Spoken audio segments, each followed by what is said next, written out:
Buenas tardes, doctor. Hoy vamos a exponer el tema sobre la Corte Penal Internacional y los integrantes son Jorge Mario Palacios Mosquera, Juan Sebastián Gutiérrez Calderón, Álvaro Forero Herrera y Miguel Felipe Mora Camelo. Continuamos con la exposición. Bueno, a punto seguido vamos a hablar sobre la función que tiene la Corte Penal Internacional. Y decimos que la Corte Penal Internacional es un tribunal de carácter permanente vinculado con la Organización de Naciones Unidas y el Consejo de Seguridad, integrada por 18 magistrados. La Corte fue creada estrictamente para conocer, investigar y sentenciar los crímenes más graves de trascendencia para la comunidad internacional en su conjunto, siendo estos el crimen de guerra, el crimen de lesa humanidad, crimen de genocidio y crimen de agresión. Siguiente, daremos paso a hablar sobre los antecedentes en que surgió la Corte Penal Internacional. Bueno, la competencia que tiene la Corte en cuanto a establecimiento de responsabilidad era muy distinto a los que existían los sistemas anteriores, ya que los sistemas anteriores juzgaban era la responsabilidad internacional de los estados por haber incumplido sus obligaciones en materia de derechos humanos. ¿Qué pasó con la Corte Penal Internacional? Esta juzgaba era a los individuos y que la responsabilidad era internacional penal. Esa era la gran diferencia. Entre esos tiene los antecedentes del derecho penal internacional con los juicios de Nuremberg y de Tokio, después de la Segunda Guerra Mundial, cuando se juzgó a los líderes nazis por cometer crímenes de lesa humanidad, de agresión, de guerra y los crímenes de genocidio. Después de lo sucedido en Nuremberg y Tokio, surgió la idea a nivel internacional de tener un tribunal internacional y que éste se encargara de juzgar individuos, pero que debido a la Guerra Fría, la falta de un acuerdo entre los estados, no se pudo materializar esa idea, sino hasta 1998. Otro antecedente fue en 1993 y 1994, que se realizó la creación de los tribunales ad hoc por parte del Consejo de Seguridad, estos dos con dos propósitos: juzgar lo sucedido en la guerra de los Balcanes, en los tribunales de la ex Yugoslavia, y lo sucedido en el genocidio entre los Hutus y los Tutsis sucedido en Ruanda. Estos tribunales son la antesala de lo que fue materializado como el Estatuto de Roma en el 17 de julio de 1998, que se estableció físicamente en La Haya, Países Bajos. A la entrada en vigor, el 1 de julio de 2002, y con la característica de ser una institución permanente facultada para ejercer su jurisdicción sobre personas respecto de crímenes gravosos, bueno, el Estado colombiano acepta la competencia de la Corte Penal Internacional el 5 de agosto de 2002 por medio de un acto legislativo 02 del 2001, en el que aconteció que el Estado colombiano reconocía la jurisdicción de la Corte Penal Internacional que se había previsto en los Estatutos de Roma adoptados el 17 de julio del 98.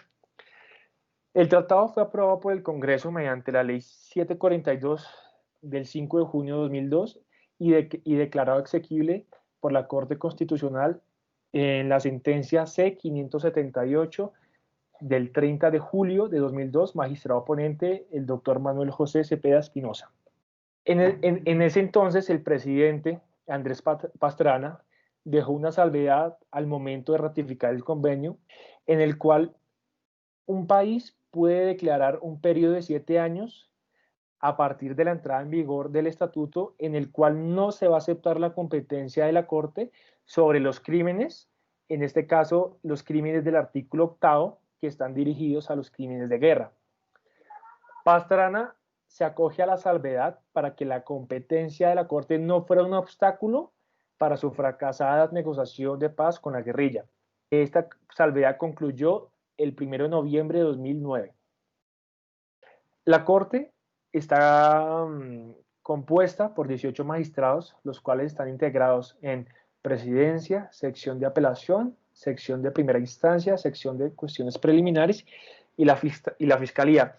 Este es uno de los más importantes, ya que es el encargado de recibir información sobre los crímenes que son de competencia de la Corte para que se puedan examinar y realizar la respectiva investigación y así poder ejercitar la acción penal atribuida a la Corte.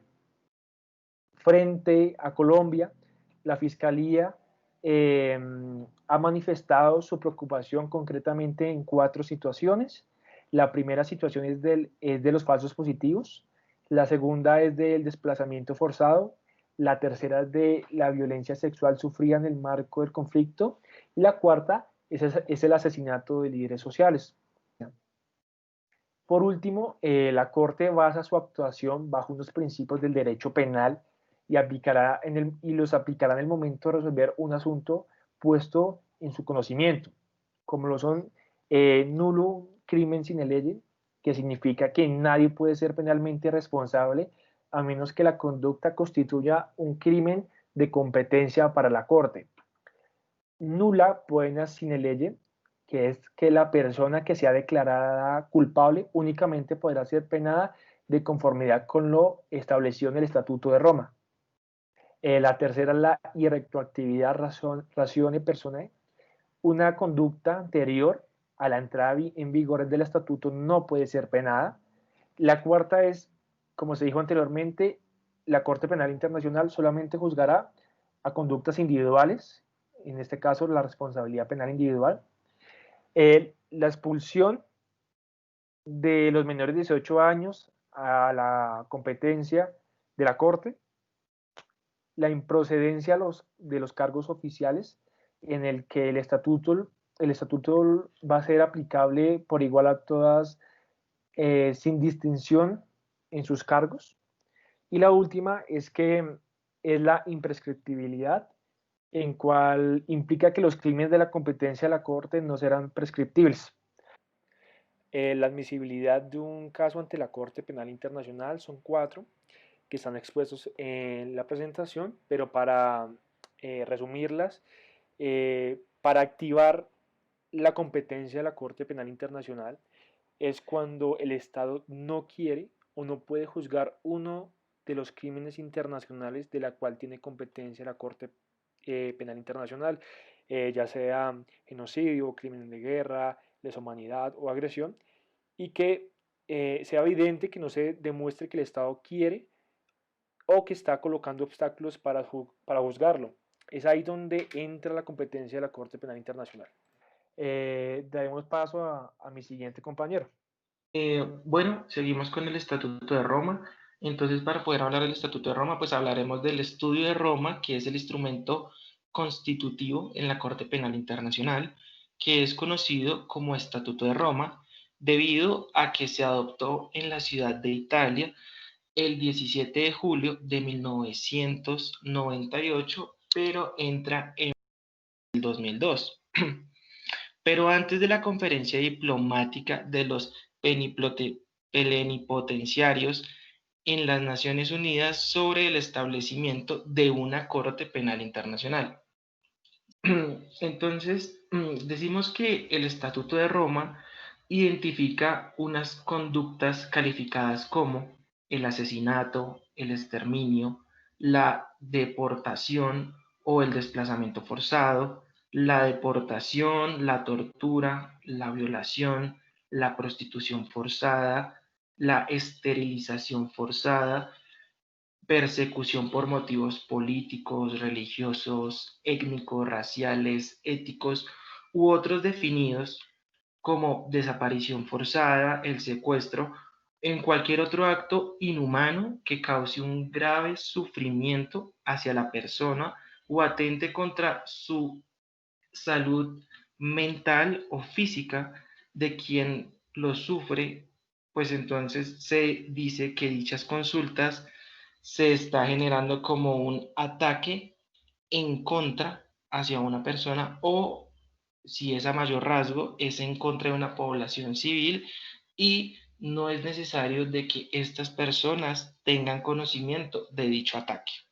Para poder obtener una definición del Estatuto de Roma, podemos decir que es un instrumento jurídico fundamental en el derecho internacional, porque por primera vez en la historia de las naciones del mundo se cuenta con un código penal escrito en la cual se contemplan las normas penales generales, las normas penales de especiales, y también está contemplado pues el derecho procesal penal. Seguido a esto, damos paso con la intervención de mi compañero Jorge. Bueno, a continuación vamos a ver los delitos de la cual la Corte Penal Internacional es competencia. Entonces, tenemos el artículo 5 en la que se tiene en cuenta los siguientes delitos, que son el crimen de genocidio, los crímenes de lesa humanidad, los crímenes de guerra y el crimen de agresión. Nosotros aquí tenemos que, que esto, digamos, tiene su fuente basada en el derecho penal internacional. Pero ¿qué ocurre? Que como, digamos, el Estatuto de Roma no tiene en su totalidad codificado todo el derecho penal internacional, digamos, hay unos delitos que no se incluyen aquí, como por ejemplo el terrorismo, y eso siempre ha sido materia de discusión. Nosotros tenemos que, de acuerdo al artículo 6 del Estatuto de Roma, tenemos que a los efectos del presente estatuto se entenderá por genocidio cualquiera de los actos mencionados a continuación perpetrados con la intención de destruir total o parcialmente un grupo nacional, étnico, racial o religioso como tal.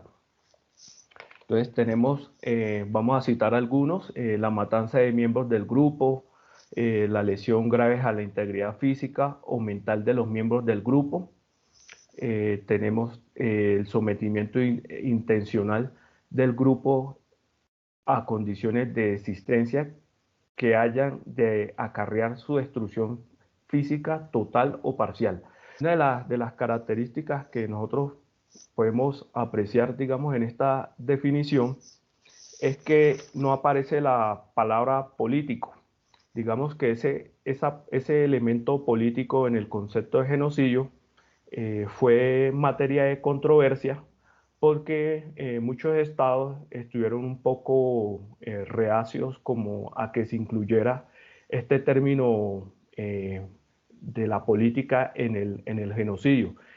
Se desconocen las razones por las cuales no se incluyó, pero se debe tener en cuenta que cuando se cambia, digamos, el concepto de genocidio y se le incluye el término político, digamos, esto le da un peso y una mayor relevancia a nivel internacional.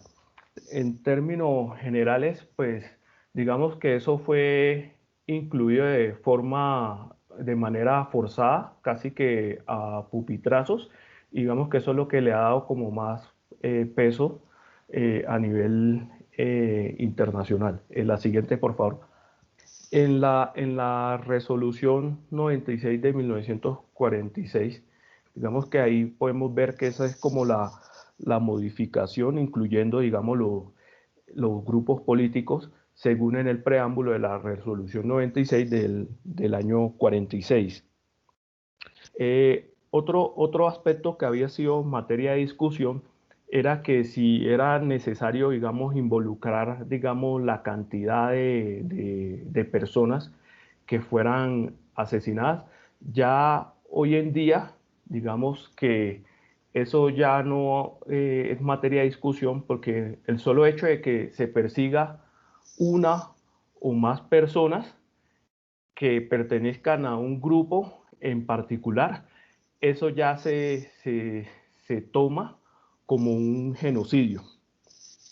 La siguiente, por favor. Bueno, dentro de los crímenes tenemos que están establecidos en el Estatuto de Roma, tenemos también los de lesa humanidad,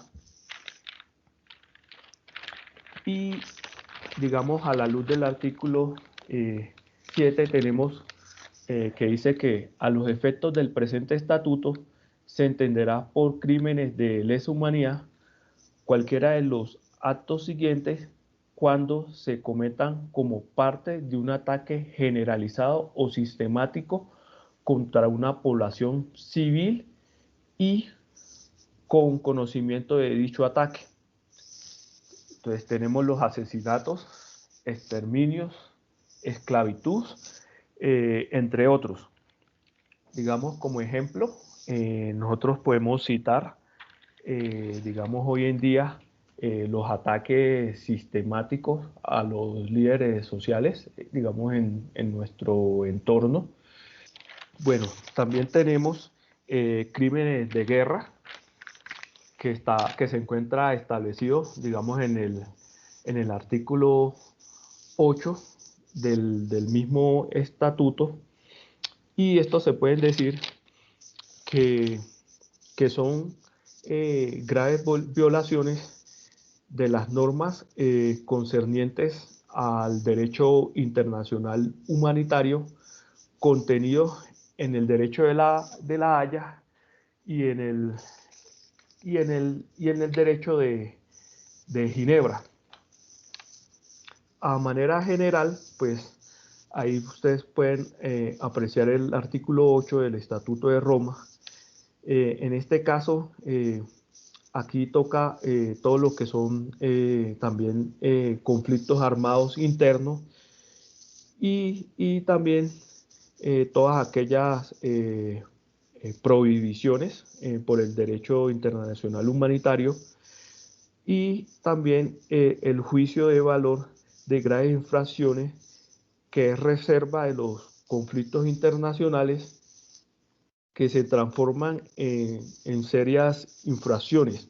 Todas estas conductas definidas por el derecho consuetudinario y el derecho internacional humanitario como crímenes de guerra no están taxativamente señaladas, digamos, en el Estatuto de Roma. Digamos que como elemento objetivo de los crímenes de guerra se puede inferir todo lo que tenga que ver con las normas relacionadas con el derecho internacional humanitario. A continuación, nosotros también tenemos acá lo que son los crímenes de agresión, que son todos aquellos crímenes que se originan cuando una persona, estando en condición de controlar o dirigir efectivamente la acción política o militar en un estado, planifica, prepara y comienza o realiza un acto de agresión que por sus características, gravedad y escala constituyen una violación manifiesta de la Carta de las Naciones Unidas. A continuación le damos paso al compañero Juan Sebastián Gutiérrez. Bueno, para hablar de casos en concreto que ha conocido la Corte Penal Internacional, tenemos, digamos que el primer caso que resolvió la Corte Penal Internacional, y digamos, antes de explicarlo, es un dato curioso, y es que, digamos, en sí, más de 10 años después de haberse creado la Corte Penal Internacional, eh, solo hasta el 2012, con la sentencia de Thomas Lubanga, se profiere pues un fallo digamos que en en primera medida que toma la Corte Penal, porque antes nunca había tomado un fallo ni había proferido un fallo en concreto y pues digamos, como les manifesté, fueron 10 años después se toma el primer fallo en contra de este militar. Bueno, el caso de Tomás Luanga digamos que se basa en establecer los delitos de guerra o se volvió muy famoso por los delitos de guerra que cometió este militar del Congo. Y es que él crea un grupo de guerra llamado Señores de la Guerra eh, de la, de la República Democrática del Congo y crea, digamos que un subgrupo llamado Reagrupamiento Congoleño para la Democracia o Movimiento de Liberación Nacional. Ese fue el movimiento, esos fueron los dos movimientos que él crea, pero digamos que a él lo juzgan en concreto por los actos que realizó por el Movimiento de Liberación Nacional. Y este movimiento de liberación nacional se desarrolló en dos guerras que tuvo el Congo. La primera guerra fue entre 1996 y 1997. La segunda guerra, que fue, digamos, de donde se desarrolló todos los crímenes que él cometió, que fueron llevados a la Corte Penal, que fue en la segunda guerra que fue entre 1998 y 2003. Entonces, se estableció que en el 2002, eh, un grupo rebelde llamado Reagrupación Congoleña o Movimiento de Liberación Nacional estaba presidido por Thomas Luanga, teniendo en cuenta que él, digamos, fue nombrado dentro de ese grupo rebelde como el comandante en jefe. Fue un grupo que se enfrentó durante el 2002 en todo el Congo en contra de la Armada Popular Congolesa y una fuerza que se llamaba Fuerza de Resistencia Patriótica. Esta Fuerza de Resistencia Patriótica tiene digamos que una connotación en el segundo caso que les voy a explicar ahorita más adelante y pues es para tenerlo en cuenta.